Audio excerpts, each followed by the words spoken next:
ചേട്ടന്റെ അനിയത്തിയുടെ സ്നേഹപ്രകടനം കഴിഞ്ഞെങ്കിൽ ദേവ് വന്നേ, അമ്മ കഴിക്കാൻ എടുക്കാം. ഭാനു അവളെ വിളിച്ചു. എനിക്ക് കുടിക്കാൻ വല്ലതും മതി മമ്മ, കഴിക്കാനൊന്നും വേണ്ട, അവൾ ഭാനുവിനോട് പറഞ്ഞു. വാവേ, സേതു അവളെ വിളിച്ചു. സത്യമായിട്ടും വേണ്ടാഞ്ഞിട്ടാ പപ്പ, അവൾ ചുണ്ടു പിളർത്തി. ഓക്കെ ഭാനു, അവൾക്ക് കുടിക്കാൻ എന്തെങ്കിലും കൊടുക്ക്. അവൾ അപ്പോഴേക്കും ഫ്രഷായി വരും. ജയ് അവൾക്ക് മുറി കാണിച്ചു കൊടുക്ക്, സേതു ജയ്യെ നോക്കി പറഞ്ഞു. വാവേ, ജയ് അവളെ വിളിച്ചു. ലഗേജ് എല്ലാം എടുത്തപ്പോഴേക്കും അക്കുവിനെ അവൾ ശ്രദ്ധിച്ചത്. ഇങ്ങോട്ട് വിളിക്കുമ്പോഴും ഇങ്ങനെ ഒരാളുടെ കാര്യം പറഞ്ഞിട്ടില്ലെന്ന് അവൾ ഓർത്തു. ആരോട് സംസാരിച്ചിട്ടുണ്ട് എന്നല്ലാതെ അവൾക്ക് അക്കുവിനെ അറിയില്ല. ഇതാരാ? അക്കുവിനെ നോക്കി അവൾ മറ്റുള്ളവരോട് ചോദിച്ചു. ഇത് അക്ഷജ്, ആര്യയുടെ ബ്രദറാണ്. ജയ് അക്കുവിനെ പരിചയപ്പെടുത്തി. ദേവു അക്കുവിനെ നോക്കിയപ്പോൾ അവൻ അവളെ പുച്ഛിച്ചു തള്ളി. ഇതെന്താപ്പോ കഥ? അത് ദേവുന് ഇഷ്ടായില്ല. അവളും പുച്ഛം വാരി വിതറി. അല്ല പിന്നെ കണ്ണ, നീ ഓഫീസിൽ പോകുന്നില്ലേ? ദേവുവിനെ നോക്കി പുച്ഛം വാരി വിതറുമ്പോഴാണ് അച്ചമ്മ അവനോട് ചോദിച്ചത്. കണ്ണനോ? അതാരാ അമ്മമ്മ? ദേവു അച്ചമ്മയെ നോക്കി. ദേ, ഇവൻ തന്നെയാണ്. ഇവിടെ എല്ലാവർക്കും ഇവൻ അക്കുവാണ്. എനിക്ക് നിന്റെ അപ്പൂപ്പനും ഇവൻ കണ്ണനും. അക്കുവിനെ നോക്കി ചിരിയോടെ അച്ചമ്മ പറഞ്ഞു. ഓ, ഇതാണോ കണ്ണൻ? ഓക്കെ. ഈ കടുവേട്ട എന്ത് ചെയ്യുന്നു? കടുവേട്ടനോ? ജയ് സംശയത്തോടെ അവളെ നോക്കി. ഓ സോറി, കണ്ണേട്ടൻ. അവളുടെ കണ്ണേറ്റൻ എന്നുള്ള വിളി കേട്ടപ്പോൾ എല്ലാവരും അവളെ അത്ഭുതത്തോടെ നോക്കി. അക്കുവും ഞെട്ടിപ്പോയി. മറ്റൊന്നുമല്ല, മുത്തശ്ശിയും മുത്തശ്ശനും അല്ലാതെ അവനെ വേറെ ആരും കണ്ണാന്ന് വിളിക്കുന്നത് കേട്ടിട്ടില്ല. ആര്യയ്ക്ക് പോലും അവൻ അക്കുവേട്ടനാണ്. അവൻ നമ്മുടെ കമ്പനി നോക്കി നടത്തുവാണ് മോളെ. പക്ഷെ ഞാൻ ഇങ്ങോട്ട് വിളിക്കുമ്പോ ആരും ഇങ്ങനെ ഒരാളെ പറ്റി പറഞ്ഞിട്ടില്ലല്ലോ.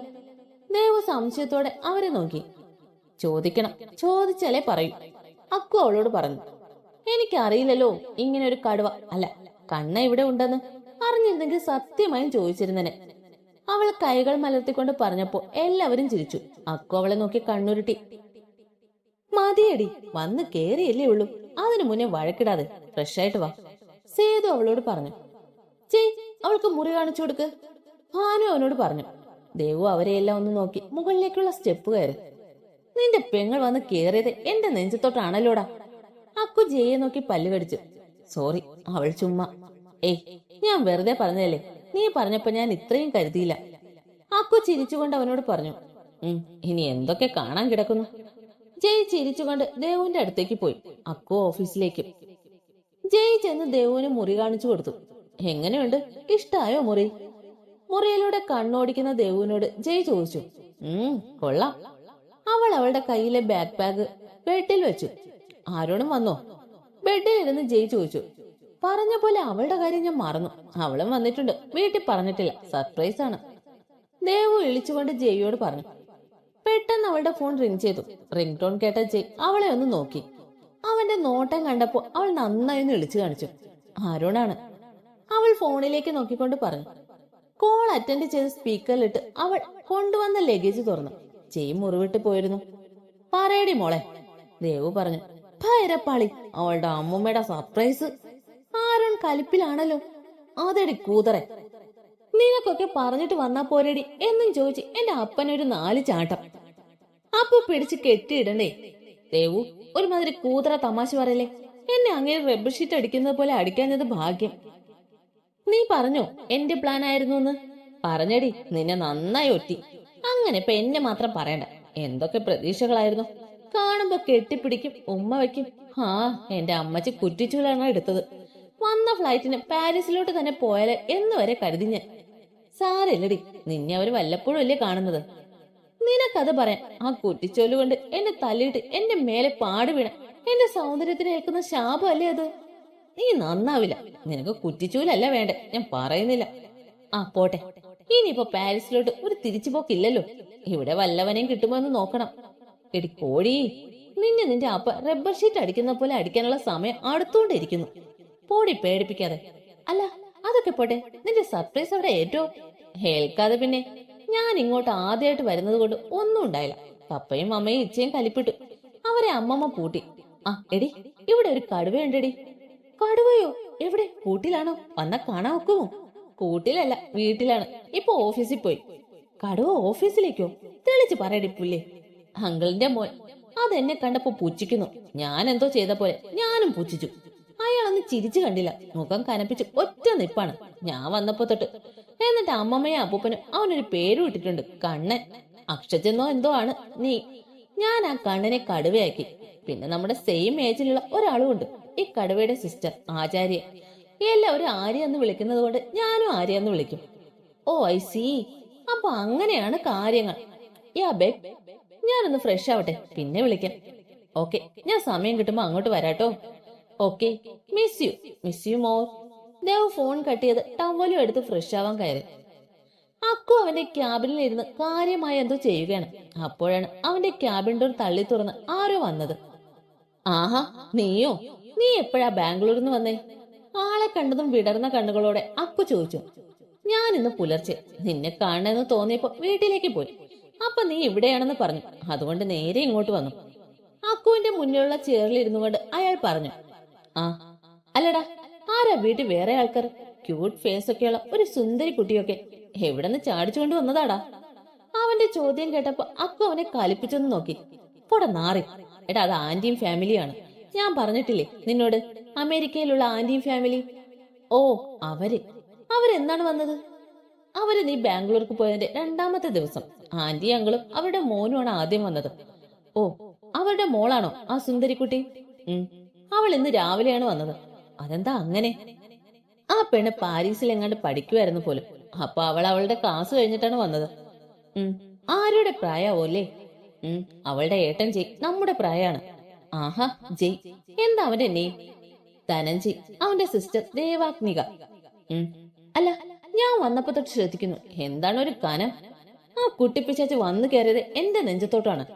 അതെന്തേ, അവൾ വീണോ? ഞാൻ കുറച്ച് ജാടായിട്ട് നിന്നതാണ്. ആ പെണ്ണിനെ കടുവയാക്കി. എന്നിട്ടൊരു വിളി, കടുവേട്ടാന്ന്. അതെനിക്ക് ഇഷ്ടായി. കടുവേട്ട്, അവൾ കൊള്ളാലോ. ഇപ്പൊ തന്നെ ഇങ്ങനെയാണ് കുറെ കൊള്ളും. അതൊക്കെ ശരി, നീ വന്നേ, നമുക്കെന്തെങ്കിലും കഴിക്കാം. എനിക്ക് വർക്കുണ്ട് ചെറി. അവന്റെ ഒരു വർക്ക്. ആദ്യം ഭക്ഷണം, എന്നിട്ട് വർക്ക്. ഓക്കെ, കമോൺ മാൻ. ജെറി അവനെയും വിളിച്ചുകൊണ്ട് പോയി. ഇത് ജെറി, അക്കുവിന്റെ ഒരേ ഒരു കൂട്ടുകാരൻ. കോളേജിൽ നിന്ന് കിട്ടിയ കൂട്ടാണ്. എന്തിനും ഏതിന് കട്ടയ്ക്ക് നിൽക്കുന്ന അവന്റെ ജെറി, ജെറാൾഡ് ഫ്രെഡി. ഇതിപ്പോ റെഡ് ബൾബ് ബ്ലൂ ബൾബ് എന്ന് പറയണ പോലെ ആയല്ലോ. അങ്ങനെയല്ല അമ്മമ്മേ, ഇങ്ങനെ. ദേവ് രുക്മിണിക്ക് ഫോണിൽ ഗെയിം കളിക്കാൻ പഠിപ്പിക്കുവാണ്. എന്റെ വാവേ, അമ്മമ്മയ്ക്ക് അല്ലെങ്കിലേ കണ്ണ് കാണുന്നില്ല. സേതു അവളോട് പറഞ്ഞു. നിന്റെ അച്ഛൻ ചുമ്മാ പറയണം മോളെ, അമ്മമ്മയ്ക്ക് നന്നായി കാണാം. എന്നാ കളിക്ക്. ദേ അവിടെ വെക്കി, പേടി വെക്കി, കൊല്ലവനെ. ദേ ബുള്ളറ്റ് തീർന്നു. ദേവ് തലയെ കൈവച്ചു. കഴിഞ്ഞോ? അമ്മമ്മ കണ്ടില്ല. ആ ചുമ്മാതല്ല പപ്പ പറഞ്ഞത് അമ്മമ്മയ്ക്ക് കണ്ണു കാണില്ലെന്ന്. ആര്യ അവരുടെ അടുത്ത് ചെന്നിരുന്നു. നോക്കടി, നിന്നോട് ഞാൻ എന്ന് പറഞ്ഞതാ എനിക്ക് ബജി പഠിപ്പിച്ചു തരാൻ. ബജി അല്ല അമ്മമ്മേ, പബ്ജി. ദേവ് തിരുത്തി. ആ അത് തന്നെ, അക്ഷരം വിട്ടുപോയതാണ്. ആ എന്നിട്ട് നീ അത് ചെയ്തോ? കണ്ടോ, എനിക്കെന്റെ ദേവു പഠിപ്പിച്ചു തന്നത്. അച്ഛമ്മ ആര്യ നോക്കി ചുണ്ടുകൊട്ടി. ദേവു, നീ വേണ്ടാത്ത പണിക്ക് നിക്കല്ലേ. ഏട്ടൻ പറഞ്ഞിട്ടുണ്ട് അച്ഛമ്മയ്ക്ക് ഫോൺ കൊടുക്കരുതെന്ന്. ഏട്ടൻ കണ്ട തീർന്നു. ആര്യ അവളോട് പറഞ്ഞു. ആ കടുവ ഒന്നും ചെയ്യില്ല, അമ്മമ്മ കളിക്കമ്മമ്മേ. കടുവയെ നമുക്ക് കൂട്ടിലടയ്ക്കാം. ദേവു അമ്മമ്മയെ നോക്കി കണ്ണിറുക്കി. ആര്യയും ദേവു അമ്മമ്മ ഫോണിൽ കളിക്കുന്നത് നോക്കിയിരുന്നു. ആരാടി അച്ഛമ്മയ്ക്ക് ഫോൺ കൊടുത്തത്? അല്ലെങ്കിലേ കണ്ണില്ല, ഉള്ളതുകൂടി കളയുമോ? ശബ്ദം കേട്ട ആര്യയും ദേവും രുക്മിണി തല ഉയർത്തി നോക്കി. മുന്നിലതാ അക്കു. അക്കുവിനെ കണ്ടതും അച്ഛമ്മ ഫോൺ പെട്ടെന്ന് ദേവുവിന്റെ കയ്യിൽ കൊടുത്തു. ഏട്ടൻ, കടുവേട്ടൻ. ദേവുവിന്റെ കടുവേട്ടൻ കൂടി ആയപ്പോ പൂർത്തിയായി. അക്കു അവരുടെ മുന്നിൽ വന്ന് കൈ കെട്ടി നിന്ന് അവരെ 3 പേരെയും രൂക്ഷമായി നോക്കി. ആരാടി അച്ഛമ്മയ്ക്ക് ഫോൺ കൊടുത്തേ? അക്കു 3 പേരെയും രൂക്ഷമായി നോക്കി. 3 മിണ്ടിയില്ല. അച്ഛമ്മേ പറ, ആരുടെ ഫോണായിരുന്നു? അക്കു മുത്തശ്ശിക്ക് നേരെ നോക്കി. ഞാൻ വേണ്ടെന്ന് പറഞ്ഞതാ കണ്ണ. അപ്പു ദേവുവാണ് നിർബന്ധിച്ചത്, ഒരു തവണ കളിക്കാന്ന്. അതുകൊണ്ടാ ഞാൻ. മുത്തശ്ശി നൈസായി ദേവുവിനെ ഒറ്റി. ആരെയും ദേവും വായം പൊളിച്ച് മുത്തശ്ശിയെ നോക്കി. ഞാനോ? അമ്മമ്മേ. ദേവു മുത്തശ്ശിയെ നോക്കിയതും മുത്തശ്ശി അവളെ നോക്കി സൈറ്റ് അടിച്ചു. അപ്പോഴേക്കും എല്ലാവരും ഹാളിൽ എത്തിയിരുന്നു. എന്താ അക്കു? ജയ് അവരോട് ചോദിച്ചു. ഈ ദേവ അച്ഛമ്മയ്ക്ക് ഫോൺ കൊടുത്തു, അത് ചോദിച്ചതാണ്, അല്ലെങ്കിലേ കണ്ണില്ല, എന്നിട്ടുള്ളതും കൂടി കളയാൻ നിൽക്കുന്നു. അക്കു എന്തൊക്കെയോ പറയുന്നുണ്ടായിരുന്നു. എന്നാൽ ദേവുവിന്റെ കാതിൽ അവൻ ദേവ എന്ന് പറഞ്ഞത് മാത്രം മുഴങ്ങി കേട്ടു. ആണോ ബാബേ, നീയാണോ അമ്മമ്മയെ നിർബന്ധിച്ചത്? ജയ് അവളോട് ചോദിച്ചു. ഞാനല്ലേ അച്ഛാ, അമ്മമ്മ എന്നെ നിർബന്ധിച്ചതാണ്. കള്ളം പറയുന്നോ നീ?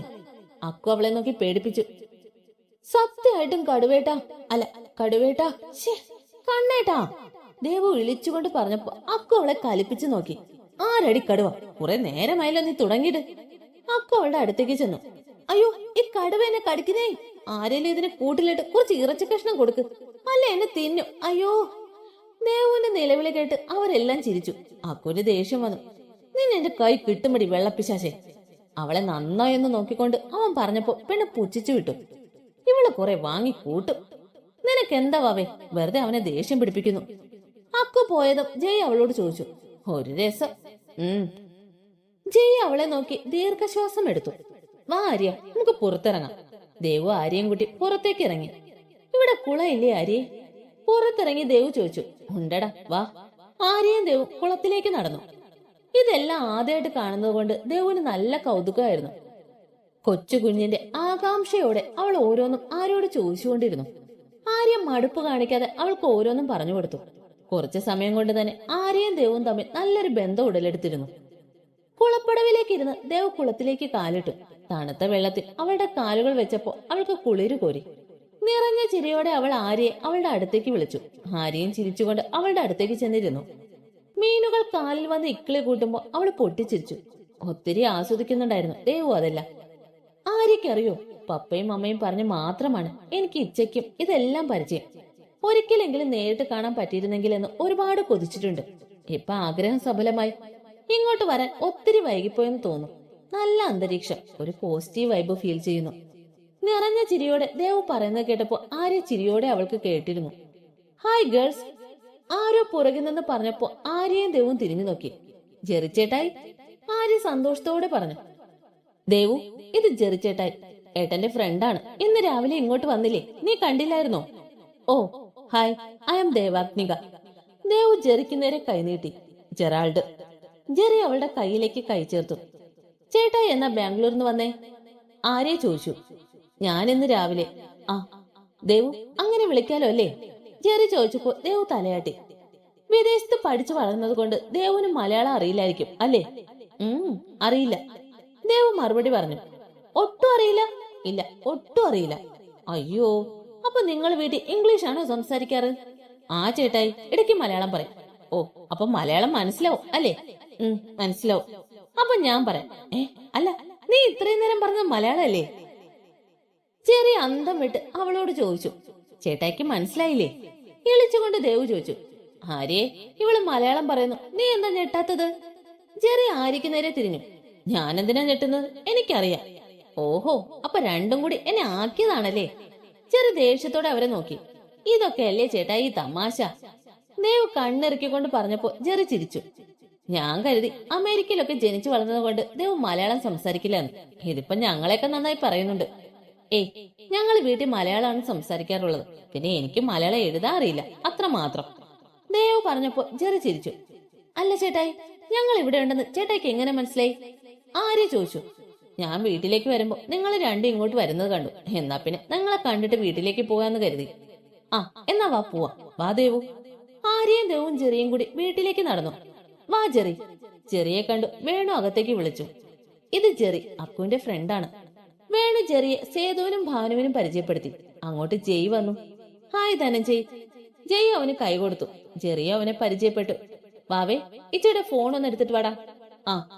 ദേവു ചാടിത്തുള്ളി മുകളിലേക്ക് കയറി സ്റ്റെപ്പ് ഇറങ്ങി വന്ന അക്കുവിനെ ഇടിച്ചത് ഒരുമിച്ചായിരുന്നു. ദേ കിടക്കുന്നു രണ്ടും കൂടി താഴെ. അക്കുവിന്റെ കൈകൾ അവളുടെ ഇടുപ്പിലായിരുന്നു. അവളുടെ കുഞ്ഞിക്കണ്ണുകളിലേക്ക് അവന്റെ കണ്ണുകൾ ആഴ്ന്നിറങ്ങി. കണ്ണുകൾ ഉടക്കിയപ്പോൾ കുറച്ചു സമയം രണ്ടുപേരും അങ്ങനെ തന്നെ കിടന്നു. പിന്നീട് ബോധം വന്ന അക്കു ദേവുവിനെ അവന്റെ മേലെന്ന് തള്ളിയിട്ട് എണീറ്റു. ദേവു അപ്പോഴും നിലത്ത് തന്നെ. ദൈവമേ, ഉരുളി കമിഴ്ത്തി ഉണ്ടായ ഒന്നാണ്. ഉരുണ്ട് വീണ് കിടക്കുന്നത് കണ്ടില്ലേ? ജയ് വന്ന് അവളെ പിടിച്ചെണീപ്പിച്ചു. അമേരിക്കയിലും ഉരുളി കമിഴ്ത്താൻ പറ്റുമോ ജയിച്ചേട്ടാ? ആര്യ ആ സ്പോട്ടിൽ അവളുടെ സംശയം ചോദിച്ചു. അല്ലെങ്കിലും സംശയം അപ്പു ചോദിക്കണം, അത് പിന്നത്തേക്ക് വെക്കാൻ പാടില്ല. അവളുടെ ചോദ്യം കേട്ട ജയ് അവളെ ഒന്ന് നോക്കി. പറ്റും. ആഹാ, എവിടെ? അമേരിക്കയിലെ 3 കൂടിയ ജംഗ്ഷനിൽ, അവിടെയാണ് ഉരുട്ടാറ്. ജയ് അവളെ ആക്കിയതാണെന്ന് മനസ്സിലായപ്പോ ആര്യ അവനെ നോക്കി പല്ലു കടിച്ചു. നിനക്ക് എന്താടി കണ്ണില്ലേ? കടുവ ദേവുവിനോട് അലറി. ഹലോ മിസ്റ്റർ കടുവേട്ടൻ, താങ്കൾക്കും 2 ഉണ്ടക്കണ്ണുണ്ട്. ഞാൻ കണ്ടു, റബ്ബർ പരുന്ത് പോലെ ചാടി ചാടി വരുന്നത്. നീ എന്താടി റബ്ബർ പാലാണോ കുടിക്കുന്നത്? അല്ലടോ, കടുവപ്പാല്. അങ്ങോട്ട് മാറി നിന്ന് അമർ കടുവേ. ദേവു അവനെ തള്ളി മാറ്റി. പാവേ. സേതു അവളെ ശാസനയോടെ വിളിച്ചു. ഞാനല്ല, ഈ കടുവേട്ടനാ. ചുണ്ട് പിളർത്തി അവൾ സേതുവിനെ നോക്കി. ആരടി കടുവേട്ടൻ? നിന്നോട് ഞാൻ പറഞ്ഞിട്ടുണ്ട് എന്നെ അങ്ങനെ വിളിക്കരുതെന്ന്. കടുവ വീണ്ടും അമറി. ബാക്കിയുള്ളവരെല്ലാം മിണ്ടാതെ നിന്ന് അവിടെ അടി കണ്ടു. അവരോട് പറഞ്ഞിട്ട് കാര്യമില്ലെന്ന് അറിയാലോ. കുറെ പറഞ്ഞ് വായിലെ വെള്ളം വറ്റുമ്പോൾ നിർത്തിക്കോളും. എല്ലാവരും സെറ്റിയിലിരുന്നു.